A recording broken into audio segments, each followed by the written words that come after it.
de mon maître spirituel, Srila Prabhupada, de toute l'affiliation spirituelle et de tous les dévots assemblés pour pouvoir parler.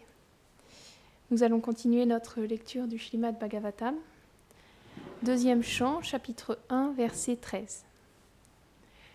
Om Namo Bhagavate Vasudevaya.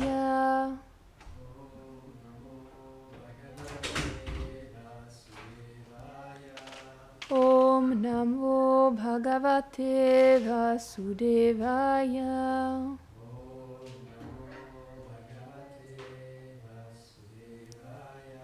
Om Namo Bhagavate Vasudevaya.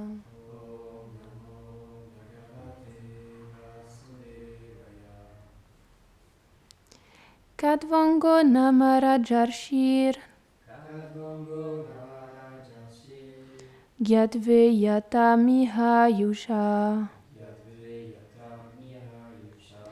Muhurtat Sarvamutrijya Gatavan Abhayam Harim. Traduction.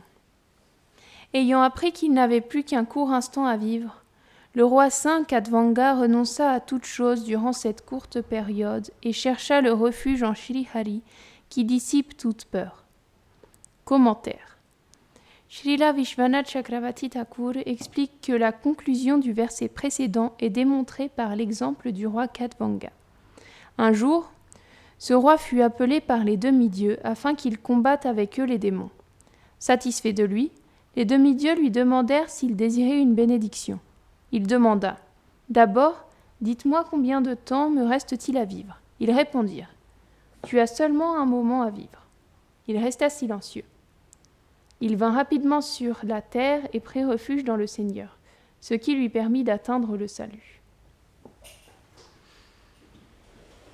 Om Gyanatimirandasya Gyananjana Sharakaya Shakshurun Miritam Yena Taismai Shri Gurave Namaha Jaya Shri Krishna Chaitanya Prabhu Nityananda Shri Advaita Gadadhara Shri Vasadi Gora Bhakta Vrinda Hare Krishna Krishna Krishna Hare Hare Hare Rama Rama Rama Hare Hare Vrindaye Tulasi Deviaye Priyaye Keshavasya Cha Krishna Bhakti Pradevi Satyavatiye Namo Namaha Vancha Kalpatarubhyascha Kripa Sindhubhya eva cha Patitanam Pavanibhyo Vaishnavibhyo Namo Namaha Namam Vishnu Padaya Krishna Preshtaya Bhutare Srimate Bhaktivedanta Swaminiti Namine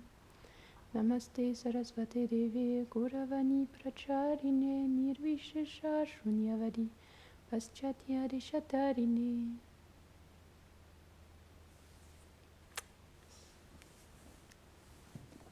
Le roi Kadvanga a su faire preuve d'intelligence. Parce qu'il lui restait très peu de temps à vivre. Et il aurait pu demander une bénédiction en rapport avec sa vie. Il aurait pu demander d'avoir plein de richesses, d'avoir, des conforts matériels qu'on ne peut même pas imaginer. Mais avant ça, il a demandé combien de temps est-ce qu'il me reste à vivre. Et les dévas lui ont dit, il te reste juste un instant à vivre. Et vu que les rois à l'époque, c'était des rois saints, c'était pas des personnes comme aujourd'hui, qu'est-ce qu'il a fait immédiatement ? La seule chose qu'il a cherché, c'est de prendre refuge du Seigneur. Immédiatement, il est allé sur terre et il a pris refuge du Seigneur pour que le court instant qui lui reste soit utilisé de la manière meilleure manière qui soit. Ce qui compte finalement, c'est pas le temps qu'il nous reste à vivre, c'est comment on l'utilise. Parikshit, il avait juste une semaine à vivre. Et il l'a mieux utilisé que des personnes qui peuvent vivre encore des années, des dizaines, des centaines d'années. Donc parfois, on voit qu'il est plus bénéfique de vivre une semaine pleinement concentrée sur le Seigneur, sur le but de la vie, plutôt que de perdre des années et des années dans des plaisirs qui vont de toute façon dépérir, enfin s'en aller. Ça aura plus de substance, oui, c'est disparaître. On peut cultiver la richesse pendant toute une vie et on ne l'amènera pas avec nous. C'est en Égypte, je crois, qu'ils faisaient ça dans les sarcophages, ils mettaient toute leur richesse parce qu'ils pensaient qu'ils l'emmèneraient dans leur vie d'après. Mais ils avaient même une pièce pour passer aux passeurs, pour qu'ils passaient les âmes de l'autre. Dans l'Égypte antique, c'est comme ça que c'est expliqué dans la vie après la mort. Mais je crois que c'est en Égypte qu'ils passent une pièce. Ah, c'est en Grèce, oui. Ouais, je me confonds un peu. Je ne suis pas une experte de toutes les mythologies du monde. Ah oui, c'est vrai.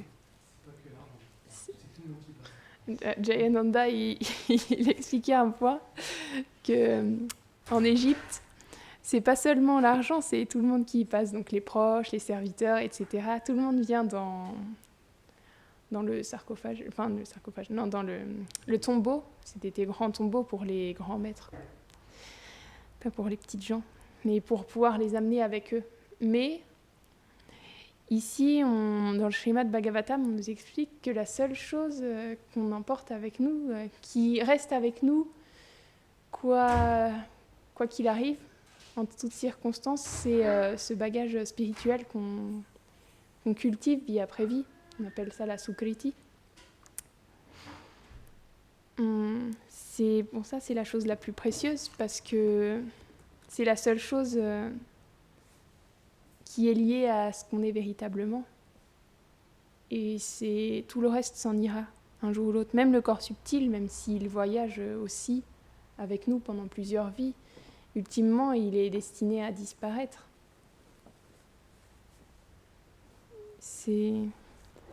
Et ce roi-là, Khatvanga, il a su faire la part des choses. Et il a su que tout ce qui comptait à ce moment-là, c'était de s'absorber dans le Seigneur. Et c'est pour ça aussi, puisqu'il avait conscience de ça, que la seule chose qui comptait, c'est le Seigneur et la relation qu'il avait avec lui. Pas une seule seconde, il a eu peur de la mort qui allait venir. Dans le verset, c'est dit Abhayam. Donc, Shri Hari qui dissipe toute peur. Parce qu'une fois qu'on a conscience du Seigneur et de notre relation avec lui, il n'y a plus rien de ce monde qui peut avoir d'emprise. C'est un exemple que nous montrent les grands sages, comme Srila Prabhupada, comme tous les grands dévots qui sont venus pour nous montrer comment vivre dans ce monde. Quand Prahlad Maharaj, il a été harassé de 1000 manières différentes par son père, pas une seule seconde il a eu peur. Pourtant il aurait pu, Hiranyakashipu, il faisait trembler tout l'univers. Hiranyakashipu, il était tellement effrayant que les devas, ils chantaient ses louanges. Il avait réussi à soumettre les devas. Ils avaient peur. Il l'appelait... Je ne sais pas s'il l'appelait vraiment comme ça, mais j'ai entendu déjà dans des séries qu'il l'appelle Bhagavan Hiranyakashipu, donc le dieu Hiranyakashipu. Il voulait remplacer le Seigneur suprême. Il voulait inverser totalement l'ordre des choses. Et il faisait trembler tout l'univers. Donc. Mais Prahlad Maharaj, il était simplement absorbé dans le Seigneur suprême, parce que lorsqu'il était dans le ventre de sa mère, il avait eu la bonne fortune d'entendre Narada Muni qui récitait les gloires du Seigneur. Et il avait entendu tout ça, il n'avait pas oublié. C'était resté avec lui après la naissance. C'est expliqué que les âmes... Dans ce monde, quand on prend naissance, on oublie complètement ce qui s'est passé auparavant. On n'a plus de souvenir même de ce qui est arrivé lorsqu'on était dans le ventre de notre mère. Mais lui, il se souvenait de tout. Il a su, par la grâce de Krishna et par sa grande dévotion, il a pu se souvenir de tous les enseignements que Narada Muni, son maître spirituel, c'est aussi par la miséricorde de son maître spirituel, il a pu se souvenir de tout ce qu'il avait appris. Et donc, il avait beau apprendre avec Chanda et Amarka, les deux fils de... comment il s'appelle ? Shukracharya, c'est ça. Donc Shukracharya, c'est le maître spirituel des Devas. Et il avait dit à ses deux fils d'instruire Prahlad Maharaj sur la connaissance. Donc c'est la connaissance des Védas quand même, mais c'est pas exactement les mêmes sections. Oui, des démons, pardon, je me suis trompée. Donc Shukracharya, c'est le maître spirituel des démons. Et donc les Chanda et Amarka, ils enseignaient la connaissance sur la guerre, sur les arts de la guerre, etc., la politique, à Prahlad Maharaj, mais il avait aucun égard pour cette connaissance. Pour lui, c'était sans aucune importance. Il était simplement absorbé dans les gloires du Seigneur, à tel point qu'il était constamment avec lui, et c'est expliqué qu'il était constamment étreint par le Seigneur suprême.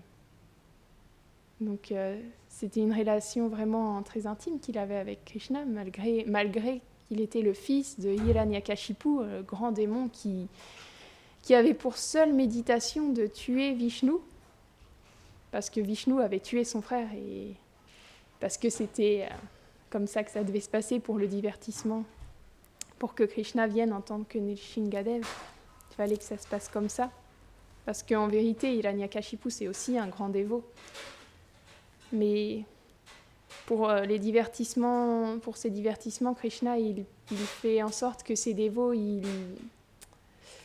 ils soient dans une conscience de démon pour se battre avec lui. C'est comme un service qu'ils font. Mais même quand on sait lire entre leurs paroles de haine sur Krishna, finalement, on voit que c'est des glorifications. Mais ils sont dans un rôle de démon. Et ils méditent comme de la même manière que Ravan, Hiranyakashipu, Kamsa, etc. Ils méditent constamment sur le Seigneur, mais ils ont pour seul désir de le tuer. Et donc, je me suis perdue. Oui, donc Prahlad Maharaj, il était absorbé simplement dans les gloires du Seigneur, et il était tellement rayonnant de ça qu'il contaminait tous ses camarades. Je me rappelle un jour, il y avait comment il s'appelait, Bhakti Prasad Damodar Maharaj, un sannyas qui était venu il y a quelques années. Il avait fait un kirtan, il chantait le Mahamantra, il racontait une histoire en même temps, et c'était tellement... j'avais vraiment beaucoup aimé. Et il chantait le Mahamantra, et entre deux, il racontait l'histoire de Prahlad qui chante un kirtan dans les rues. Et à chaque fois qu'il touchait quelqu'un, par exemple un autre élève, et à ce moment-là, l'élève, il ne pouvait pas s'empêcher de chanter le Mahamantra, et donc entre deux, il chantait aussi comme ça. Et ça contamine même les animaux, les éléphants, et même, finalement, il me semble que même les professeurs, ils se mettaient à chanter contre leur volonté, parce que c'était tellement extatique qu'ils ne pouvaient pas résister à la puissance de Prahlad Maharaj. Et Prahlad Maharaj, il avait beau savoir que son père, il avait une haine sans limite pour Vishnu, il n'a pas eu une seule seconde le désir de cacher la dévotion qu'il avait pour lui, parce qu'il n'avait pas peur. Il était juste absorbé dans le Seigneur suprême. Et Hiranyakashipu, il a fini par entendre ça. Et donc il s'est mis très en colère. Au début, il croyait que c'était la faute de Chanda et Amarka, mais quand il a compris que c'était pas de leur faute, et que c'était son fils, c'était la nature même de son fils qui était d'être comme ça, d'avoir cette dévotion-là, qu'est-ce qu'il a dit ? Il a dit que lorsque dans un corps, il y a un membre qui est gangréné, on doit le couper. Et de la même manière, quand dans une famille, il y a un membre qui ne fonctionne plus bien, eh bien, on doit l'éliminer. Alors, il a voulu tuer son fils. Et pour ça, il a essayé plein de moyens. Il a essayé de le faire transpercer par des lances, piétiner par un éléphant fou. Il l'a lancé du haut d'une falaise, il a tenté de le faire écraser par des rochers. Et Il a essayé de l'empoisonner, il n'y a rien qui marchait. Il a essayé de le brûler, de le faire bouillir. Il y a des choses vraiment terribles. Mais Prahlad Maharaj, pas une seule seconde, il a eu peur. Parce qu'il était constamment absorbé dans le Seigneur et il était constamment étreint par le Seigneur. Et le Seigneur, il le protégeait dans toutes circonstances. Parce qu'il prend soin de son dévot. C'est expliqué dans la Bhagavad Gita qu'en proportion qu'une personne s'abandonne à lui, alors il réciproque. Mais Prahlad Maharaj, il était totalement abandonné. Pas une seule seconde, il a essayé de se défendre.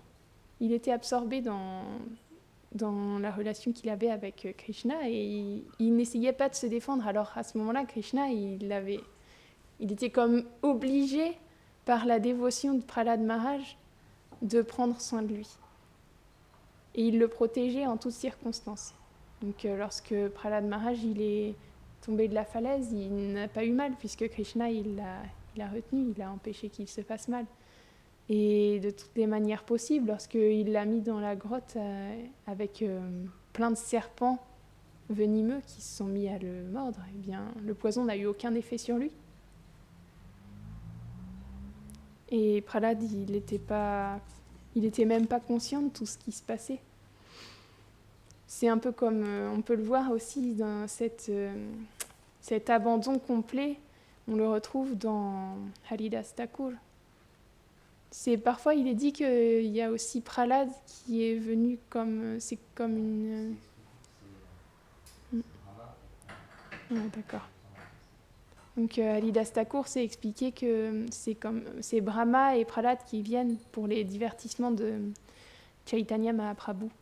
Donc, et on peut le voir ça, alors, lorsqu'il se fait fouetter sur les différentes places de marché parce qu'il refuse d'arrêter de chanter les saints noms de Krishna.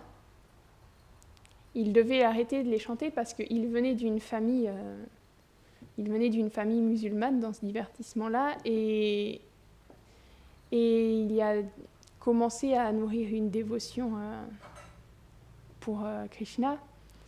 Et donc, mais il était dans une très haute famille au niveau dans le monde musulman. Et donc, c'est pas un Shankasi, mais oui, c'est un Shankasi aussi. Le Kasi, à ce moment-là, il s'est mis en colère quand il a vu qu'il reniait la foi originelle avec laquelle il était né. Et il a voulu qu'il arrête de chanter De la même manière, il a voulu que Haridas Thakur il arrête de chanter les noms du Seigneur. Et Haridas Thakur, il avait tellement d'amour pour les saints noms de Krishna, parce que c'est expliqué que Krishna et son nom, ils ne sont pas différents. Et donc les personnes, ceux qui en ont véritablement conscience, ils ne peuvent pas s'arrêter de chanter parce qu'ils ont une telle relation avec le Saint-Nom, la même qu'ils ont avec Krishna, donc ils ne peuvent pas se séparer de lui et ils ne peuvent pas se séparer de son nom. Donc constamment, il chantait. Et il a dit, même si on me coupe en morceaux, chaque morceau continuera de chanter les saints noms de Krishna.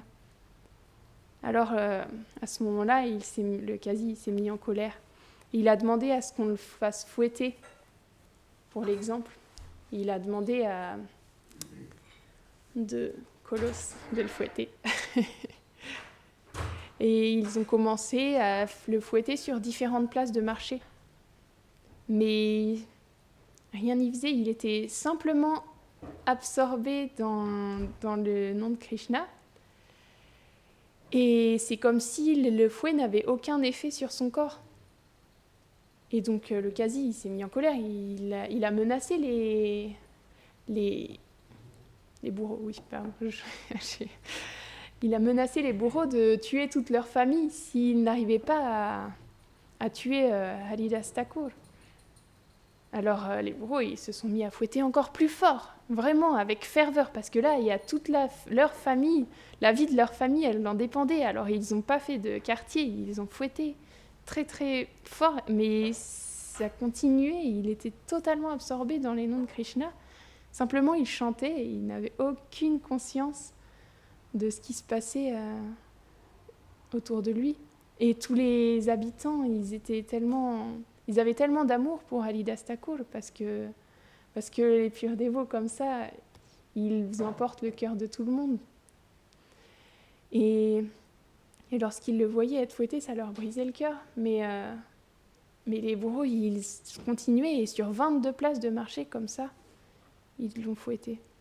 Et au bout d'un moment, ils sont tombés à ses pieds en le mendiant, parce qu'ils lui ont dit « Mais si tu ne meurs pas, le Qazi, il va tuer toutes nos familles.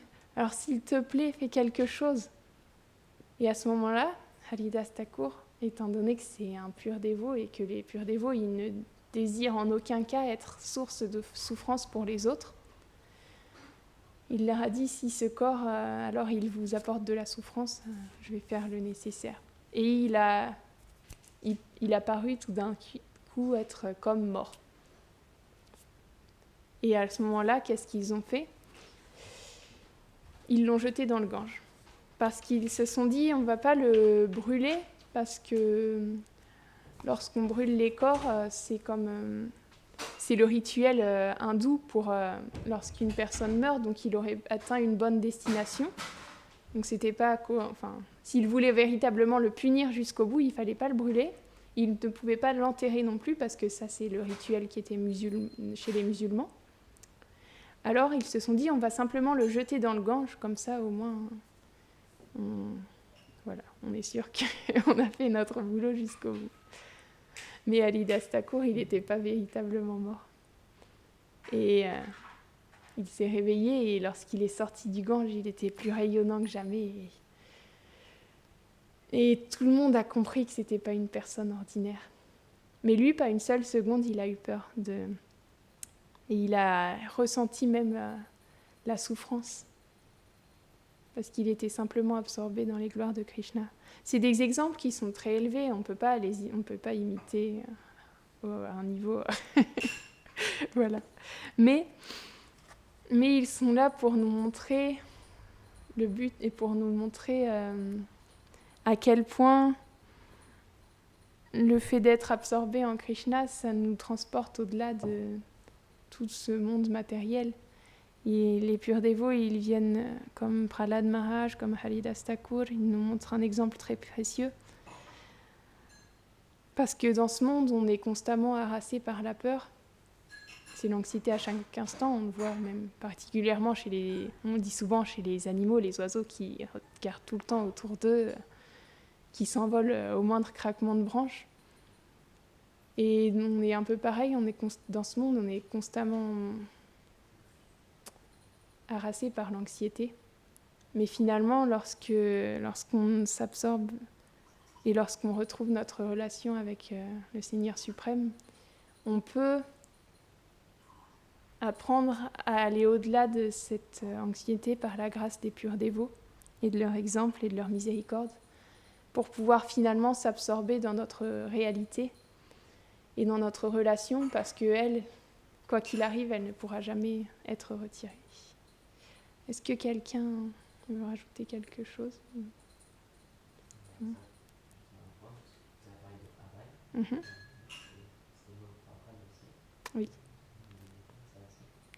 Oui. Oui.